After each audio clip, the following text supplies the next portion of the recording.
मध्य प्रदेश के सागर जिले के गड़ाकोटा में प्रदेश का पहला चरण सेंटर शुभारंभ किया गया है।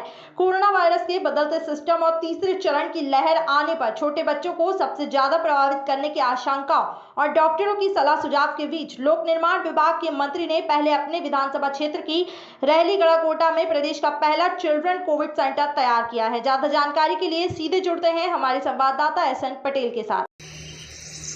जी सुनील, मैं आपको बता देना चाहता हूँ, ये प्रदेश का पहला कोविड सेंटर गड़ाकोटा में बनाया गया है, जहाँ पर लोक निर्माण मंत्री गोपाल भार्गव ने अपने विधानसभा रहली क्षेत्र के गड़ाकोटा में प्रदेश का पहला चरण कोविड सेंटर तैयार किया गया है। यहाँ पर 10 बेड की व्यवस्था की गई है।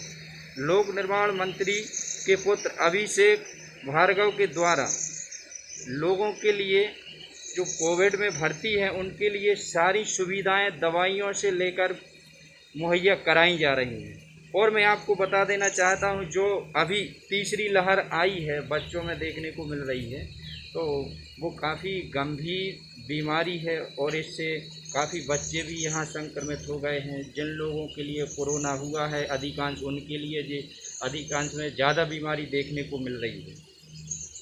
तो इसके लिए उन्होंने 10 बेड की एक वार्ड तैयार किया है, जिसमें बच्चों के लिए खेलने से लेके खाने से लेके दवाइयाँ यानी कि पूरी फैसिलिटी दी गई है उस वार्ड में।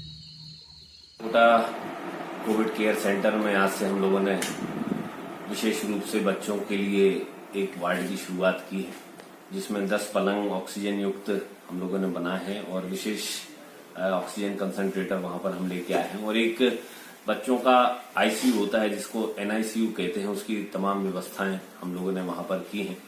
बच्चों के लिए जो दवाइयां आती हैं वह हम लोगों ने अभी से बुलाना प्रारंभ कर दिया है और धीरे धीरे हमारे उस ICU में जो बच्चों के लिए समर्पित है सारे उपकरण हम वहां पर लेकर आएंगे, क्योंकि वैज्ञानिकों ने, डॉक्टर्स ने अंदेशा जताया है कि जो तीसरी लहर कोरोना की होगी वो बच्चों पर ज्यादा प्रभाव दिखाएगी। तो हम पहले से ही तैयार रहे और उसकी ही मद्देनजर हम लोगों ने यह वार्ड बनाया है। साथ ही साथ इस वार्ड में हम लोगों ने बच्चों के मनोरंजन का भी पूरा ध्यान रखा है कि उनके लिए खेल खिलौने, कार्टून, टीवी और अन्य जो मनोरंजन के साधन होते हैं वह हम लोगों ने वहां पर उपलब्ध कराए। साथ ही साथ वहां पर विशेषज्ञ डॉक्टर की भी तैनाती करेंगे, ट्रेंड नर्सिंग स्टाफ की भी तैनाती होगी और जो बच्चे छोटे होंगे उनके परिजन उनके साथ रह सकें, इस प्रकार की व्यवस्था हम वहां पर कर रहे हैं। तो यह सारी व्यवस्थाएं हम लोगों ने आगामी जो तीसरी लहर है उसको देखते हुए करने का प्रयास किया है। और लेकिन हम तो भगवान से यही प्रार्थना करेंगे कि एक भी बेड हमारे कोविड सेंटर का बच्चों वाला ना भरे, वह वार्ड कभी चालू ना हो। लेकिन प्रैक्टिकली रूप से हम लोग तैयार हैं और आने वाले समय में जो भी सुविधाएं, जो भी व्यवस्थाएं इन मरीजों के लिए हो सकेंगी, हम हर संभव उन सारी चीजों को अपने यहाँ उपलब्ध कराने का प्रयास करेंगे।